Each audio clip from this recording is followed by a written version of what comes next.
आइए धन्यवाद देते हैं कि फिर से एक सुंदर नया दिन हमारे जीवन में आया है और ये बहुत ही एक ब्रांडेड दिन है।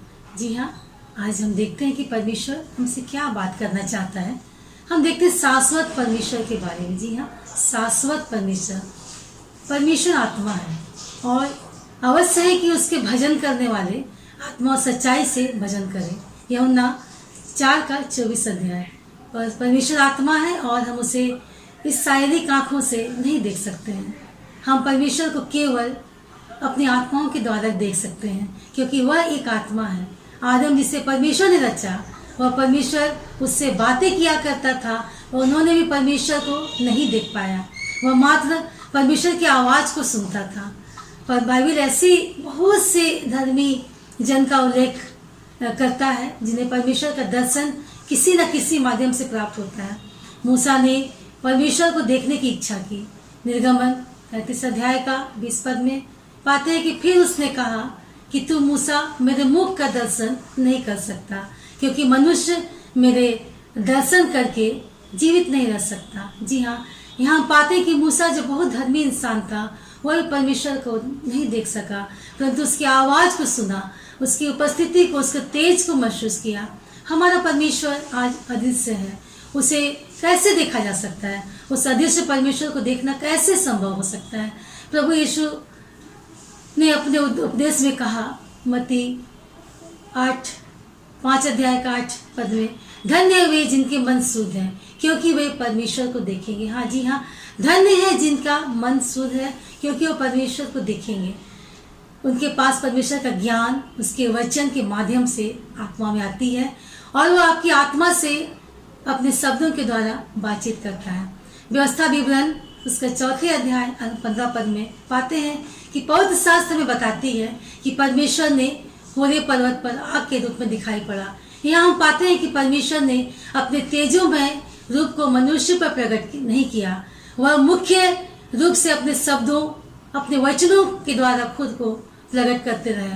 पहला सामुएल उसका 3 अध्याय उसके 21 पद में है कि तब परमेश्वर फिर सिलो में प्रकट हुए, क्योंकि यहोवा ने सिलो में सामुएल को प्रभु के वचन से प्रकट किया।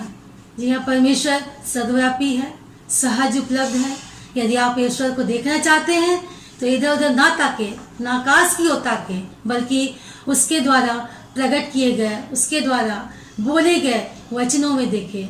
परमेश्वर के वचनों को जब आप अपनी आत्मा के साथ जोड़ेंगे, जी हाँ, परमेश्वर के वचन को जब आप अपनी आत्मा के साथ जोड़ेंगे तो आप हमेशा उनके शब्द के द्वारा परमेश्वर को देखने पाएंगे। पवित्र शास्त्र में बताती है, भविष्यवक्ताओं ने दर्शन में केवल परमेश्वर आकाशवाणी को सुना। जी हाँ, परमेश्वर की आकाशवाणी को सुना और अथवा स्वप्न के माध्यम से परमेश्वर उन्हें दर्शन दिया। यूहन्ना 1 अध्याय का 1 पद में, आदि में वचन था, वचन परमेश्वर के साथ था, वचन परमेश्वर था। वचन के संबंध से मैंने अपने पिछले वीडियो में संक्षिप्त विवरण बताने का प्रयास किया है। जब परमेश्वर की बात होती है तो हमारा ध्यान परमेश्वर के वचन की ओर जाता है। जी हाँ, जब परमेश्वर की बात होती है तो हमारा ध्यान परमेश्वर की वचन की ओर जाता है। परमेश्वर का हर एक वचन कितना सामर्थ रखता है, यह हम उत्पत्ति में देखते हैं। जब सिर्फ वचन से ही हमारी सृष्टि का निर्माण हुआ, यही वचन देह धारण कर प्रभु यीशु के रूप में हमारे पास आया। यूहन्ना 1 अध्याय का 14 पद में वचन कहता है, वचन देहधारी हुआ और अनुग्रह और सच्चाई से परिपूर्ण होकर हमारे बीच में डेरा किया, और हमने उसकी ऐसी महिमा देखी जैसे पिता के इकलौते की महिमा। जी हाँ, यूहन्ना नबी ने कहा, वचन देह धारण किया, उसके बीच में डेरा किया, हमने उसकी महिमा देखा जो पिता से आया है, अनुग्रह और सच्चाई से भरा है। यूहन्ना 1:14 में कहा, यूहन्ना ने परमेश्वर के प्रकाश में यीशु ने अपने परिचय को पूरा किया। जी हाँ, यूहन्ना ने परमेश्वर के प्रकाश में यीशु के अपने परिचय को पूरा किया। इस पद में स्वर्गदूतों और चरवाहों की चर्चा है। जी हाँ, इस पद को अगर हम ध्यान से पढ़ेंगे तो इसमें स्वर्गदूतों और चरवाहों की चर्चा यानी क्रिसमस की सुबह की सच्चाई है।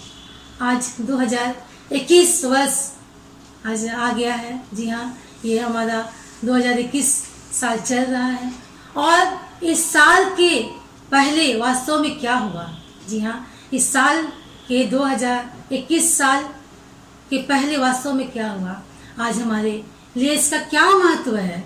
मुख्य सब अनुग्रह और सच्चाई है। जी हाँ, मुख्य सब अनुग्रह और सच्चाई है।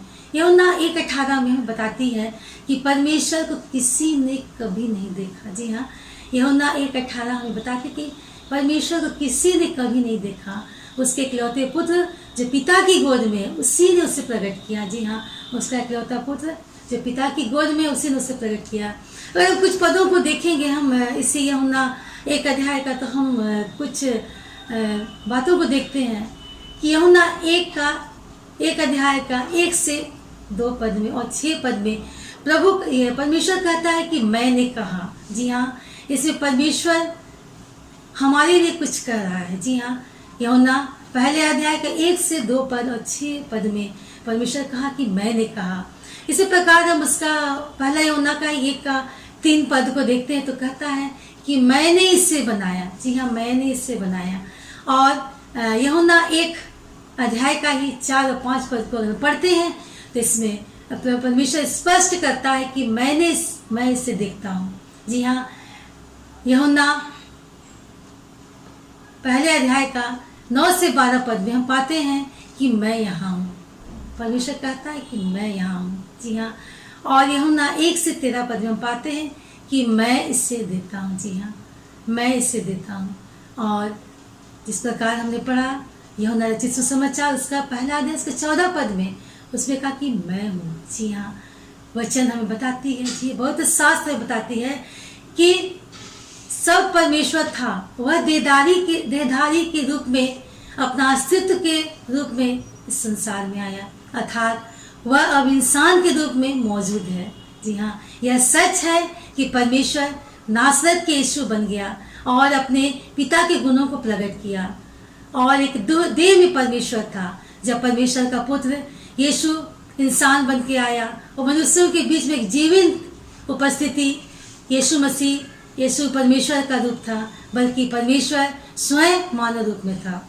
यूहन्ना 2 अध्याय के 11 पद में हम स्पष्ट रूप से हम पाते हैं कि यीशु ने गलील के काना में अपना पहला चिन्ह दिखाकर अपनी महिमा प्रकट की। जी, हम सब लोग जितने विश्वासी लोग हैं इस बात को जानते हैं कि ये परमेश्वर का पहला चिन्ह था, पहला आश्चर्य क्रम था। हाँ, उन्होंने काना में अपना पहला चिन्ह दिखाकर अपनी महिमा प्रकट की और उसके चेलों ने उस पर विश्वास किया। यहाँ वह एक देह में परमेश्वर था और उन्होंने पहला चमत्कार गलील के काना नगर में किया। जी हाँ, और चेलों ने उस पर विश्वास किया और यीशु स्वयं ईश्वर अर्थात परमेश्वर का रूप है। जी हाँ, परमेश्वर वचन है और वचन परमेश्वर के साथ था और वही वचन देह धारण कर इस संसार में डेरा डाला और हमारे लिए उन्होंने एक जीवित उपस्थिति के साथ हमारे साथ साथ अब तक है। धन्यवाद करते प्रभु जी कि तूने ये सुंदर वचन को प्रभु जी देह के रूप में प्रभु जी हमारे बीच डेरा दिलाया ताकि वे हमारे साथ निरंतर रहने पाए। आइए आंखों को बंद करें, हम 2 मिनट प्रार्थना करें।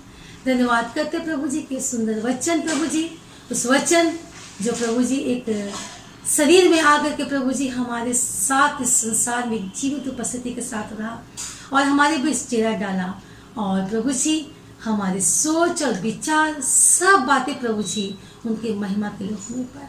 पिता परमेश्वर इस वक्त प्रभु जितने लोग प्रभु जी इस लाइव प्रसारण को देख रहे प्रभु जी, तो उनके साथ बातचीत कर उन्हें प्रभु जी इस रहस्य को तो प्रभु जी बता कि वचन देह धारण कर हमारे बीच में आया और हम उनकी महिमा को देखने पाए।